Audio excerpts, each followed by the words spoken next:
Nasci no Rio de Janeiro em 2 de julho de 1986. Já por esse motivo, eu deveria ter entendido que gosto de estar no centro do jogo.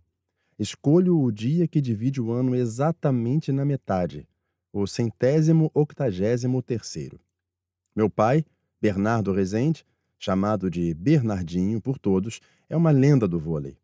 Como levantador, obteve uma prata no Campeonato Mundial de Buenos Aires, em 1982, outra na Olimpíada de Los Angeles, em 1984, além de 3 títulos sul-americanos. Minha mãe, Vera Mossa, também jogadora de vôlei, participou dos Jogos Olímpicos de Moscou de 1980 e do Mundial de 1982. Quando nasci, meu pai estava encerrando a carreira de atleta e dando os primeiros passos como treinador. Minha mãe tinha ganhado o segundo título brasileiro consecutivo com o Super Gasbras, o clube do Rio de Janeiro. Em resumo, sou um filho do esporte. Não tenho lembrança da Olimpíada de Seul, pois em 1988 eu tinha apenas 2 anos, mas sei que meus pais voltaram para casa sem medalhas. Minha mãe ficou de fora das quartas. Meu pai, como segundo técnico de uma lenda como Bebeto, perdeu a semifinal contra os Estados Unidos e a disputa pelo bronze contra a Argentina. A Itália entrou em nossa vida no ano seguinte. O time feminino do Perugia, que tinha acabado de subir para a primeira divisão e vinha de 6 derrotas consecutivas, havia demitido o sul-coreano Park Ki-won e decidido confiar a equipe a um jovem treinador brasileiro muito bem falado. Assim, em 8 de dezembro de 1989, o clube anunciou a chegada de Bernardinho e deu a ele a tarefa de salvar o time. Parecia uma missão impossível. Das primeiras 11 partidas, o Perugia venceu apenas uma. Mas meu pai já era um treinador que fazia a diferença e sabia como lidar com as dificuldades. Ele arrumou a equipe e terminou a temporada na 12ª posição. Por cerca de 6 meses, meu pai morou na Itália, enquanto minha mãe ficou no Brasil comigo e com meu irmão Éder, filho de seu primeiro casamento. Mas essa situação não durou muito. No ano seguinte, reunimos a família e fomos todos morar com meu pai. Nessa mesma época, minha mãe foi contratada pelo Perugia para jogar sob o comando de Bernardinho. Quando chegamos, encontramos uma Itália enfeitada para receber a Copa do Mundo de Futebol. O Brasil foi eliminado nas oitavas contra nossos rivais históricos, a Argentina. Quanto a nós, tentávamos nos ambientar. Nova língua, novos hábitos. Em Perugia, o Pala Evangelisti, uma arena esportiva que lembra um hangar, tornou-se minha segunda casa. Em geral, eu e Éder íamos para o treino junto com nossos pais, mas às vezes ficávamos em casa com a senhora Márcia, uma brasileira que morava com a gente, fazendo as funções de babá e empregada. O trabalho dela não era nada fácil. Nós éramos simpáticos, radiantes, sorridentes, mas terrivelmente agitados. Um dia a senhora Márcia precisou ligar às pressas para meu pai durante o treino. "Senhor Bernardo, aconteceu um problema", gritou ela ao telefone. "Márcia, se acalme e me explique o que houve", respondeu meu pai. Os meninos! Os meninos! Qual o problema com os meninos? O que aconteceu? Você está me assustando." "Eles estavam brincando e, de repente, o armário caiu em cima deles." "Como eles estão? Me diga como estão." A voz do meu pai ficava cada vez mais agitada. "Eles se machucaram? Bruno está preso, eu não consigo tirá-lo lá de baixo." Meu pai mal deixou que ela terminasse a frase. Desligou o telefone, suspendeu o treino, chamou minha mãe e correu para casa. Por sorte, a situação era menos trágica do que eles temiam. Tive apenas alguns arranhões, mas eu e meu irmão levamos uma bronca daquelas.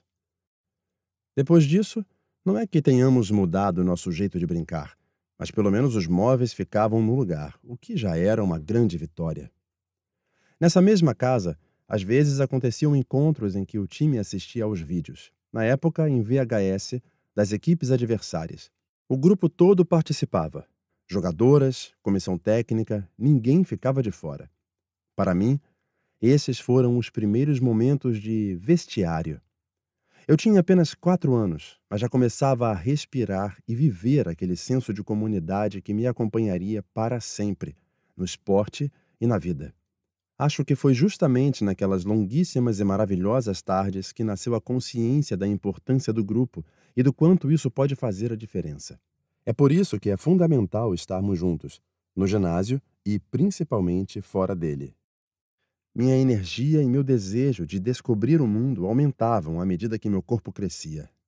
Do lado de fora do Pala Evangeliste, no estacionamento, havia uma pequena rampa onde aprendi a andar de bicicleta. Eu subia e descia sem parar, sem fim. A ideia de dominar aquele veículo fez com que eu me sentisse adulto de repente. Foi minha primeira conquista, que tinha como pano de fundo a imagem familiar da arena esportiva. Desde aquela época, vôlei, para mim, significava casa, família, vida. Além do mais, eu adorava me entregar aos mimos das companheiras de time da minha mãe. Tinha uma queda por Giorgia Marchi. Ficava vermelho quando ela me olhava. Que sorriso maravilhoso! Lembro-me nitidamente dele até hoje. Às vezes eu tirava uma soneca no banco de reservas, embalado pelo estrondo dos ataques certeiros. Na maioria das vezes, eu pegava uma bola e começava a brincar. Mas o momento mais esperado era o fim do treino. Enquanto a equipe estava treinando, eu não podia atrapalhar.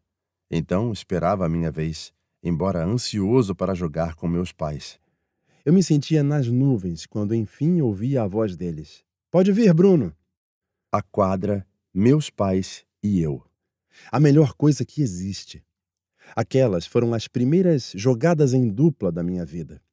Um exercício básico do vôlei, um jogador em frente ao outro mantendo a bola no ar com manchetes, levantamentos e cortadas. Outras vezes, eu observava um a um os torcedores e funcionários que acompanhavam o treino dos assentos da arena, e quando o rosto me parecia adequado, eu entrava em ação. Inocente, me aproximava sorrindo e dizia: "Quer jogar vôlei comigo?" A rede era o parapeito vermelho de metal que separa a quadra das arquibancadas, a altura ideal para alguém da minha idade. "Eu começo, tudo bem?" Quem ousaria dizer não a uma criança? "Tudo bem", a pessoa respondia. Então eu levantava a bola numa manchete e cortava, gritando para meu oponente: "Pega essa!" Se percebesse que o adversário me deixava vencer só porque eu era pequeno, infelizmente acontecia, eu colocava a bola debaixo do braço e acabava com o jogo. "Eu ganhei, obrigado", dizia. "Agora vou procurar outra pessoa." E partia em busca de um novo adversário. Meu espírito competitivo já era fora do comum. Desde pequeno, perder sempre me incomodou. E isso foi algo que tive que trabalhar durante toda a minha vida. Herdei essa característica do meu pai. Ele é obcecado pela vitória. E eu tenho essa mesma obsessão no DNA. O temperamento dele é forte, austero, arisco, mas ao mesmo tempo extrovertido e generoso. Já minha mãe é de uma doçura desarmante. Quando me abraça, o mundo sorri para mim. É linda, naturalmente empática, sensível, intensa. Eu me reconheço em muitos aspectos dela até hoje. Minha mãe sempre estava disponível para me desafiar no pega-varetas ou no pedra, papel e tesoura. Quando ela me convidava para jogar qualquer coisa, eu aceitava na hora. Já nessa idade, o vôlei estava nos meus pensamentos, embora eu não tivesse consciência disso. Certa noite, o time e a comissão técnica saíram para jantar enquanto eu fiquei em casa com a senhora Márcia e meu irmão. Quando voltaram, me encontraram sentado em frente à televisão, segurando uma folha quadriculada e uma caneta. Na tela, via-se uma quadra laranja com uma rede que a dividia ao meio. Meu pai se aproximou, deu uma olhada na TV e perguntou: "Bruno, o que você está fazendo?" "Estou vendo um jogo", respondi, seguro. "E está desenhando ao mesmo tempo?" Um dos assistentes do meu pai perguntou. "Como assim? Não. Você acha que dá para ver um jogo e desenhar ao mesmo tempo?" Rebati, quase aborrecido. "Então por que está com essa folha e essa caneta?" Indagou meu pai. "Estou analisando a partida para vocês." Expliquei com um sorriso satisfeito. "Vocês saíram para jantar e eu comecei a estudar o time adversário de domingo que vem." Na época, os levantamentos estatísticos eram feitos assim, vendo e revendo os vídeos dos jogos e desenhando as trajetórias de ataque nas folhas quadriculadas. Algumas dessas folhas ainda estão guardadas em Campinas, na casa da minha avó. Mesmo que inconscientemente, elas representam meu primeiro ponto de contato com o vôlei dos adultos.